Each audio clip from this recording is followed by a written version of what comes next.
একটা এমআর যখন নতুন প্রফেশনে জয়েন করে তার কাছে হাজার একটা সমস্যা তারা দেখতে পায়, তাদের মনে হয় যে কোথায় এসে গেলাম। তাই আজকের ভিডিওতে আলোচনা করব, যখন অ্যাজ এ ফ্রেশার্স হিসেবে তোমরা যখন কোনো কোম্পানিতে জয়েন করছো, যে প্রবলেমগুলো তোমরা ইনিশিয়াল দেখবে উইদিন 2-3 মান্থ, কীভাবে এই প্রবলেম থেকে রিকভার করবে সেই বিষয়ে আলোচনা করব। প্রথম যে প্রবলেমটা আমরা ফেস করি যখন আমরা এই প্রফেশনে জয়েন করি, 1 মাস হয়ে গেলেও আমরা এখনও অবধি হয়তো ক্লিয়ার করতে পারি না যে কোন ডাক্তার কোথায় বসে বা ওনার চেম্বার কোথায়, ল্যান্ডমার্ক কী আছে আশেপাশে। এই একটা বিষয় আমাদের কাছে খুব বড় করে দেখতে পাই আমরা। তাই তোমাদের উদ্দেশ্যে বলবো, যারা এই প্রফেশনে জয়েন করতে চাইছো বা জয়েন করছো সদ্য ইমিডিয়েট একটা স্টেপ নাও, একটা পেন এবং খাতা নিয়ে কিন্তু প্রতিদিন কাজ করতে বের হবে। প্রথমে একটা করে নাও যে এরিয়া তোমার আছে, যখন তুমি হেডকোয়ার্টারে কাজ করছো, হেডকোয়ার্টার ধরো 60টি ডক্টর দিয়েছে, এই 60টি ডক্টরের নাম প্রথমে লিখে নাও। এবার তোমার কাজ কী হবে, ওই ডক্টরের চেম্বার কোথায় আছে না আছে, প্রথম 1 সপ্তাহ বা 2 সপ্তাহ এটাই করো। চেম্বার কোথায় আছে সেই অ্যাড্রেসটা লিখে নাও, ডাক্তারের নিয়ারেস্ট লোকেশন কী আছে, ল্যান্ডমার্ক কী আছে, কখন ভিজিট নেয়, এটাকে তুমি পেপার ওয়ার্ক করতে পারো। এভরিডে পেপার ওয়ার্ক করো, যত ভালো করে পেপার ওয়ার্ক করবে উইদিন 1 মান্থের মধ্যে তুমি এরিয়া সম্বন্ধে ভালো করে বুঝতে পারবে। আর তা না হলে 3 মাস কাজ করার পরও তোমাকে যখন ম্যানেজার বলবে যে অমুক ডাক্তারকে ভিজিট করেছিস, না স্যার এখনও ভিজিট করা হয়নি, আরে ভাই এটা পোটেন্সিয়াল ডক্টর আছে, এখনও তুমি ভিজিট করে উঠতে পারোনি, তোমার দ্বারা এটা প্রফেশনটা হবে না, তুমি বেরিয়ে যাও, চলে যাও। এরকমই আমরা কথা শুনতে পাই আমাদের ABM এর কাছ থেকে। তাহলে এটা যাতে না হয়, তোমাদের যে করণীয় হবে, পেন এবং খাতা নিয়ে একটা পুরো লিখে নাও যে এরিয়াতে কাজ করতে যাবে। ধরো তুমি একটি এক্সটেশনে যাবে, প্রথম কথা এক্সটেশন তুমি জীবনে যাওনি, এবার 30 কিলোমিটার বা 40 কিলোমিটার বাইক চালিয়ে প্রথমে যখনই তুমি গেলে, ওই যে এক্সটেশনে যে ডক্টরের নাম আছে না, তোমার কাজ কী হবে লিখে নেওয়া। লিখে নেওয়ার পর যখনই তুমি ওই এরিয়াতে এন্টার করবে, তুমি কাউন্টারে গিয়ে জিজ্ঞাসা করবে, দাদা এই স্যার কোথায় ভিজিট হয় বা এই স্যারের ভিজিটিং টাইমটা কী আছে। এরকমভাবে যখনই তুমি কাউন্টার পাবে, যখনই তুমি কোনো কেমিস্টের শপ পাবে, তো তোমার কাছে কাজ হবে ইনফরমেশন কালেক্ট করা। তার সাথে তোমার যারা সিনিয়র দাদা আছে বা তোমার থেকে যে কোনো, যখনই তুমি এমআর দেখতে পাবে তার হেল্প নাও। ওই এমআর দাদারা তোমাকে অনেক ভালোভাবে হেল্প করতে পারবে যে ওই এরিয়াতে কোন ডাক্তার কোথায় বসে, কখন কল হয়। ওকে, তাহলে আমরা এরকমভাবেই এই প্রবলেমটাকে আমরা সর্ট আউট করতে পারি। এরপরে আরেকটা প্রবলেম আমরা দেখতে পাই যখন আমরা নতুন জয়েন করি, একটা কেমিস্ট বলো বা একটা তোমার ডক্টরের যে অ্যাটেন্ডার বলো বা যে কোনো এমআর দাদারা, ওরা বুঝে যায় যে ছেলেটা নতুন এই প্রফেশনে এসেছে, নতুন জয়েন করেছে। তো সেই ক্ষেত্রে কেমিস্ট তোমাকে পাত্তা দেবে না, কেমিস্ট অনেক সময় তোমাকে নেগলেক্ট করবে। তোমার যে ডক্টর যে অ্যাটেন্ডার আছে সে বলবে, আরে এসো তো, যাও, কে ভাই, তো তার কাছ থেকে একটা তাচ্ছিল্য ব্যাপার পাবে। সিনিয়র দাদারাও তোমাকে বলবে যে কি মরার আর কাজ পেলি না, এখানেই চলে এলি, বেরিয়ে যা, অন্য কিছু করগা যা। তাহলে আলটিমেট তুমি 3 জায়গা থেকেই পাচ্ছ কি বলতো, মানে নেগলেক্ট। সো এটা একটা ডিমোটিভেটেড পোর্শন। তার সাথে আবার স্টকিস্ট, সে আবার এত গম্ভীর হয়ে থাকবে, এত মুডি থাকবে, তো আমাদের যেন প্রাণ কেঁপে যায় যে কোথায় এসে গেলাম রে ভাই। সে বলবে সেল কই, অমুক কই। তো এই যে গোটা প্রসেসের কোথাও তুমি যে ম্যাচ করতে পারছো না, সব জায়গাতেই তাচ্ছিল ব্যাপারটা, এটা কিন্তু আমাদের জন্য অনেকটাই মানে বলতে পারা যায় যে কেমন একটা অস্বস্তি ফিল হয় যে কেন আমি এখানে আছি। আর তার সাথে তো তোমার ABM তো আছেই, ABM এর পোর্শনটা আমরা পরে আসছি। তাহলে এই যে আনফেভার হচ্ছে না তোমার সাথে অল টাইম, এই ক্ষেত্রে তোমার যেটা কাজ হবে কনসিস্টেন্সি মেনটেন করা। এই সময় তোমার কাজ কী হবে, পেশেন্স রাখা, ধৈর্য ধরা। দেখো যে কাউন্টারকে তুমি প্রথম মিট করছো, পরের বার যখন মিট করবে না, তখন তার ওয়ে অফ টকিং আলাদা হবে। সে কিন্তু তোমাকে এই আগের দিনের মতন করে মজা করতে পারবে না। যে সিনিয়র দাদাটা তোমাকে প্রথম দিন অ্যাডভাইস দিয়েছিল, পরের দিন যখন সিনিয়র দাদাকে তোমার সঙ্গে দেখা হবে চায়ের দোকানে, সে কিন্তু বারবার অ্যাডভাইস দেবে না। সে জানবে যে ঠিক আছে ভাই, যা দেওয়া দিয়ে দিয়েছি। ওকে, তাহলে সব জায়গাতেই ইনিশিয়াল স্টেজে হয়তো তোমাকে কেমন লাগবে, বাট আলটিমেট ওনারাও এই বিষয়টা তোমাকে অ্যাকসেপ্ট করবে, তোমাকেও ওটাকে অ্যাকসেপ্ট করতে হবে। কেউ কিছু বললো সেই বিষয়েতে আমি খুব বেশি ডিমোটিভেট হয়ে গেলাম, এতে কোনো লাভ হবে না, আখেরি তোমারই ক্ষতি হবে। কারণ এটাকে আমরা ওয়ার হিসাবে নিতে পারি। যদি আমাকে এক্সিস্ট করতে হয় এই প্রফেশনে, যদি আমাকে এখানে খুঁটি গাড়তে হয়, তাহলে আমাকে এখানেই জয়ী হতে হবে। ওকে, এটা মাথায় রাখবে। এরপরে একটা প্রবলেম যেটা আমি তো মারাত্মক 1-2 মাস ফেস করেছি, যদি আমি সায়েন্সের স্টুডেন্ট ছিলাম, ডিটেলিং একটা বড় পার্ট। মানে ডিটেলিংটা কি হয় না, যে 10টা-15টা প্রোডাক্ট, এবার কোন প্রোডাক্টটা কখন বলতে হবে সেটা আমরা ভুলে যাই। ডক্টরের মানে ডিটেলিং করার আগে আমরা প্ল্যান করি যে ডক্টরকে আমরা এটা বলবো সেটা বলবো, যখনই ডক্টর গম্ভীর হয়ে বসে থাকবে কি বলতে গিয়ে কি বলে ফেলি, এটা একটা জিনিস হয়। অনেক সময় ভাবি যে আমরা ইন্ডিকেশনটা ভালো করে বলবো, আমরা এটা ভালো করে বলবো, কিন্তু ডক্টরের সামনে এসেই আমাদের প্রেজেন্টেশনটা গড়বড় হয়ে যায়। এই জন্যই তোমাদেরকে বলবো যে যখন এই ডিটেলিং ব্যাপারটাতে আসছি, সব থেকে বড় সমস্যা এই জায়গাটাতেই। এবং এইখানে কিন্তু তোমার এএসএম বা আরএসএম কখনোই তোমার সাথে কম্প্রোমাইজ করবে না। ইন ক্লিনিক অ্যাক্টিভিটি মানে ডক্টরের সামনে তুমি যখন কোনো প্রেজেন্টেশন করবে, সেখানে যদি খারাপ হয়ে যায় না, তোমাকে অবশ্যই ওনারা বকাঝকা করবেই করবে। ওকে, কারণ ওনারা এটা জানেন যে তুমি 2 মাসেই একদম বিশাল কিছু করে ফেলবে না, যে 1 লাখ টাকা সেলকে তুমি 4 লাখ করে দেবে। কিন্তু বেসিক যেটা তোমার কাজ ডিটেলিং করা। আর এই যে ভয়, এই যে ফিয়ারটাকে কাটানোর একটা সিম্পল ওয়ে হচ্ছে তোমাকে প্রতিটা দিন 1 ঘন্টা করে পড়তে হবে। ওকে, প্রথম খুবই ক্লান্ত লাগবে, সারাটা দিন একটা নতুন ফরম্যাট, সারাটা দিন ছুটছো, এখানে ছুটছো ওখানে ছুটছো, ঘামটা যে ঝরছে, ঘামটা হয়তো মোছার সময় থাকে না। ওকে, এটা একটা ফিয়ার কাজ করে, অনেক সময় টেনশন কাজ করে। তার সাথে বাড়িতে আসলে একটা ক্লান্তি অনুভব হয় যে বাস ঘুমিয়ে পড়ি ভাই, কিন্তু সেটা করলে হবে না। অন্তত আধ ঘন্টা থেকে 1 ঘন্টা পড়ো। যা কিছু প্রোডাক্ট আছে তোমার কাছে থরলি মুখস্থ করার চেষ্টা করো এবং বারবার আয়নার সামনে দেখো যে এই প্রোডাক্টটা কীভাবে বার করবো, ওই প্রোডাক্টটা কীভাবে বার করবো। এটা বারবার ফ্লিপ যখন তুমি করবে ডিটেলিং বুকেতে, আস্তে আস্তে বিষয়টা সহজাত হবে। ওকে, তা নাহলে যেটা হবে, তোমার আরএসএম ডিটেলিং করতে আসবে, আরএসএম তোমার সাথে কাজ করতে আসবে, এক প্রোডাক্ট বলবে, অন্য প্রোডাক্ট বার করবে, অন্য প্রোডাক্টের সাথে ঠিক করে যেটা ভেবেছিলে বলবো, 1 লাইন বলেই চুপ করে থাকবে, প্লিজ প্রেসক্রাইব বলে থেমে যাবে। এটা কিন্তু খুবই একটা ব্যাড ইমপ্রেশন পড়ে ডক্টরের কাছে, অ্যাজ ওয়েল অ্যাজ তোমার যখন সিনিয়র কাজ করবে, উনি কিন্তু এই বিষয়টা কখনোই ছেড়ে কথা বলবেন না। তাই তোমার কাজ কী হবে, অ্যাকসেপ্ট দিস, তোমার সিনিয়রদের কাছ থেকে শেখো, বারবার ওনাদেরকে বলো যে আমি আপনার সাথে একবার প্রেজেন্ট করছি, একবার দেখুন তো, আপনি একবার ধরুন তো কেমন হচ্ছে, জিনিসটা দেখে নিই তো।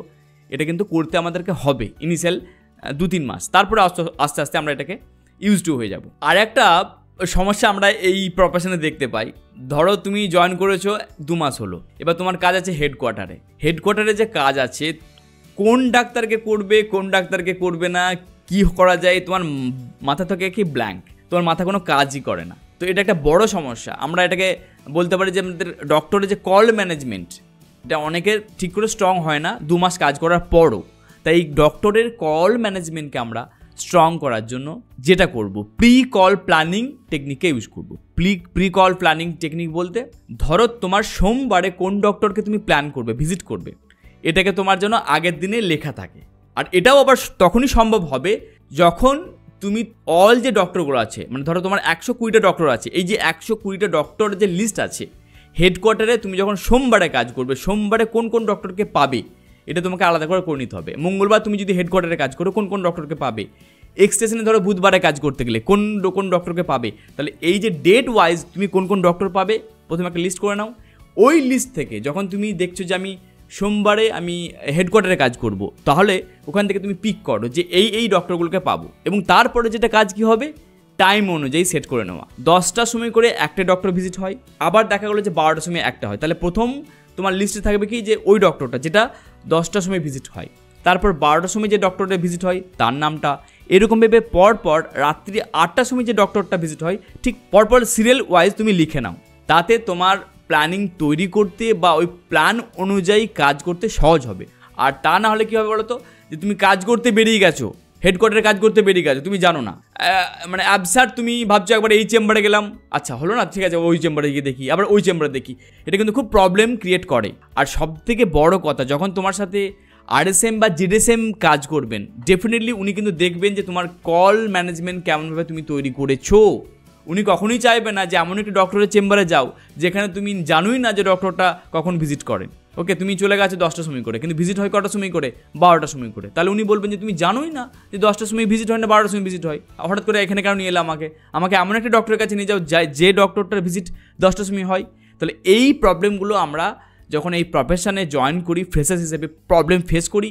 আর যত বেশি আমাদের সিনিয়ররা বকাঝকা করে, তখনই আমরা আরও বেশি ডিমোটিভেট হয়ে যাই। এটা যাতে না হয়, তোমার কাজ কী হবে, প্রথম দিন থেকে এই লিস্ট অনুযায়ী ডক্টরের টাইমিং এবং ডেটটা লিখে নাও, তাতে তোমার হেল্প হবে।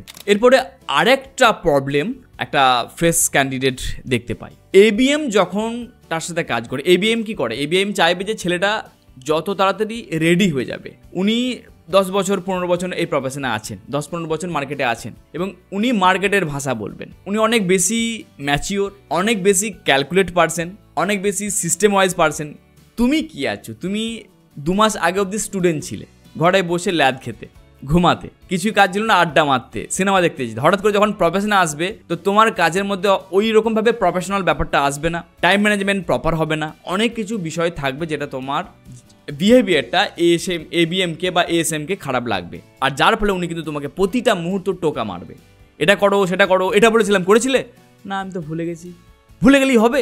কি করতে এসেছো বলো তো, ছেড়ে দাও ছেড়ে দাও ছেড়ে দাও, এরকম করাতে হয়তো ওনারা বলবেন। তাতে কিন্তু ডিমোটিভেট হওয়ার কিছু নেই। তোমার যেটা কাজ হবে ওনার কাছ থেকেই শিখে নেওয়া। প্রথম যে তোমাকে যে শেখাতে পারে এই প্রফেশন সম্বন্ধে তোমার এবিএম, উনি তোমাকে কিন্তু হাতে করে শেখাবে। অনেকে বকাঝকা করে শেখায়, অনেক এবিএম আছে যে ভালোবেসে ভাইরে আমার বলেও শেখায়, এরকম এবিএমও আছে। ওকে, এবার তোমার কাছে যদি খ্যাঁচা যদি এবিএম পড়ে যায় তো তোমার কাজ কি হবে, উনি যে ভাষাটা বলছেন সেটাকে অ্যাক্টিভলিভাবে লিসেন করা, অ্যাক্টিভলিভাবে এক্সিকিউট করা। এখানে একটা অ্যাডভাইস তোমাকে আমি দিতে পারি, যখন তুমি 1 সপ্তাহ কাজ করছো উইদাউট এবিএম, ওই 1 সপ্তাহ কাজ করার জন্য কি কি প্রবলেম ফেস করেছো লিখে নাও। যখন তোমার এবিএম কাজ করছে তখন এবিএম কি কি কমিটমেন্ট করে যাচ্ছে ডক্টরের সাথে, কি কি অ্যাক্টিভিটি করে যাচ্ছে এবং কি কি জিনিস করছে, তার উনি হয়তো বলতে পারেন যে তুমি অমুক দোকানে প্রোডাক্টটা কিন্তু অ্যাভেলেবেল করে দিও। ওকে, তুমি বললে হ্যাঁ স্যার ওকে, দিয়ে তুমি ভুলে গেছো, কারণ পরের সপ্তাহটা কী করছো, অন্য এক্সটেশনে কাজ করছো, ওখানে কাজ করছো, ভুলেই গেছো। আবার যখন এবিএম তোমার সাথে কাজ করছে তোমাকে এসেই বলবে, আচ্ছা তোমাকে যে বলেছিলাম যে ওই দোকানে প্রোডাক্টটা অ্যাভেলেবেল করতে, তুমি করেছিলে? না স্যার কাজে ব্যস্ত ছিলাম। এতেই বলবে দূর, তোমার দ্বারা হবে না, তোমাকে বলেছিলাম তুমি ব্যাপারটা সিরিয়াসভাবে নিচ্ছ না, তুমি সিরিয়াস নাও প্রফেশনটা নিয়ে। এই জিনিসটা কিন্তু আমরা এই প্রফেশনে দেখি। উনি কিন্তু আলটিমেট তোমাকে শেখাতে চাইছেন, যেহেতু এটা এমনটা নয় যে উনি তোমার কাকা বাবা নয়, ঠিক আছে, উনিও প্রফেশনাল হিসেবে তোমার সাথে ট্রিট করবে। আজকে তুমি ওনার কাছে কলিগ হয়ে গেছো, কালকে অন্য কেউ হবে। ওকে, আলটিমেট যেটা কাজ থাকবে যে কোম্পানি সেল করার জন্য তোমাকে ছুটতে হবে। তো উনি আর কেউ নয় যে তোমাকে আদর করে ভালোবেসে বোঝাবেন। ডেফিনেটলি রুড বিহেভ লাগতে পারে, বাট তুমি যত বেশি অ্যাকসেপ্ট করে শিখবে অবশ্যই ওনার কাছ থেকে একটা রেসপেক্ট আস্তে আস্তে গেইন করতে পারবে। এবং ইন ফিউচার এটা বলতে পারি ওই এবিএমই তোমার বেস্ট ফ্রেন্ড হয়ে যেতে পারে। ওকে, এই জিনিসটা কিন্তু আমরা এর প্রফেশনে দেখি। এতে ভয় পেয়ে যেও না, ভয় পেয়ে গিয়ে প্রফেশন ছেড়ে যেও না। প্রফেশন যদি ছাড়তেই হয় অবশ্যই বলবো সব কিছু দেখে ভালো করে অ্যানালাইজ করে তবেই ছাড়বে। ওকে, হঠাৎ করে 6 মাসের মধ্যে আমি জয়েন করলাম, 6 মাসের মধ্যে ছেড়ে দিলাম, এটা নিজেকে বোকা বানানো ছাড়া আর কিছুই নয়। কারণ আমি দেখেছি যে এমনও এমআর আমাকে মেসেজ করে, দাদা আমি 3 মাস কাজ করেছিলাম ছেড়ে দিয়েছি, স্যার আমার 3 মাস কাজ করার পর ছেড়ে দিয়েছি, আবার আমি এমআর হতে চাইছি, এবার আবার এই প্রফেশনে আসতে চাইছি। তার মানে কি ছেড়ে দিয়েছিল কেন? ডেফিনেটলি এই যে প্রবলেমগুলো সে দেখেছে আর সেখানে সে নিজেকে ধরে রাখতে পারে না, ছেড়ে দিয়েছে। তোমাকে ধরে থাকতে হবে, এটা ব্যাটেল। ওকে, এরপরে আরেকটা জিনিস কিন্তু এই প্রফেশনে দেখতে পাবে যখন তুমি জয়েন করবে নতুন নতুন, কিছুটা হলেও তোমার একটু কম্পিউটার ওয়ার্ক করতে হয়। আমাদের তো সফট স্কিলে তো কিছুই নেই, আমরা কম্পিউটার নামেই বলতে পারি যে সার্টিফিকেট অনেকের আছে, নামেই সার্টিফিকেট আছে, কবে যে তোমার ওয়ার্ডে নাম লিখেছিল ভুলে গেছো। তো কোম্পানিতে জয়েন করলে যেটা হয় এক্সেল ফরম্যাটের কাজ করতে হয়, ছোটোখাটো কিছু কিছু জিনিস থাকে, ধরো এই মাসের যে সেলটা হলো ওই সেলটাকে তোমার এক্সেল ফরম্যাটে তুলতে হবে, এই ধরনের কাজ থাকে। বা আগামী সপ্তাহে বা আগামী মাসে কোনো একটা ডক্টরের সাথে আমরা অ্যাক্টিভিটি করবো, ডক্টরের লিস্ট কী হতে পারে, কী কী অ্যাক্টিভিটি করবো, তার এগেনস্টে কী তোমার সেল আসবে, এটাকে বলে সিআরএম। ওকে, সিআরএম ফরম্যাট দেবে, করতে হবে। ইভেন তোমার এক্সপেন্স ফরম্যাট অনেক কোম্পানি দেয়, সেটা তোমাকে ফিল আপ করতে হবে। এই যে এক্সেল কাজটা তোমাকে কিন্তু একটু হলেও করতে হবে। আমরা ধরো এগুলো থেকে দূরে থাকি, কেউ জানিই না, তো এতেও ভয় পাওয়ার কিছু নেই। তুমি যেটা করো এবিএম এর সাহায্য নাও, তোমার কলিগের সাহায্য নাও। এমন হয়তো অনেক সময় হবে কি তুমি এক ফরম্যাটে লিখেছো, তুমি হয়তো ভুল লিখে দিচ্ছ, এটা কিন্তু ঘটে না বলবো না, তাতে কিন্তু এখানেও ভয় পেয়ে যেও না। এই কাজটাতেও একটুখানি এক্সপার্ট হও। এবং আগামীতে তোমাদের যাদের ভিশন আছে যে আমরা এবিএম পোস্টে যেতে চাই বা একটা সিনিয়র লেভেলের এমআর হতে চাই, তো অবশ্যই সেখানে কিন্তু ফরম্যাট, এক্সেল ফরম্যাট একটা বড় ভূমিকা পালন করে। তাই তোমাদের উদ্দেশ্যে বলবো, যারা এই প্রফেশনে আসতে চাইছো, যারা চাইছো যে এই প্রফেশনে কেরিয়ার হিসেবে নিতে, তাদেরকে বলবো যে ভয় পেয়ে যেও না।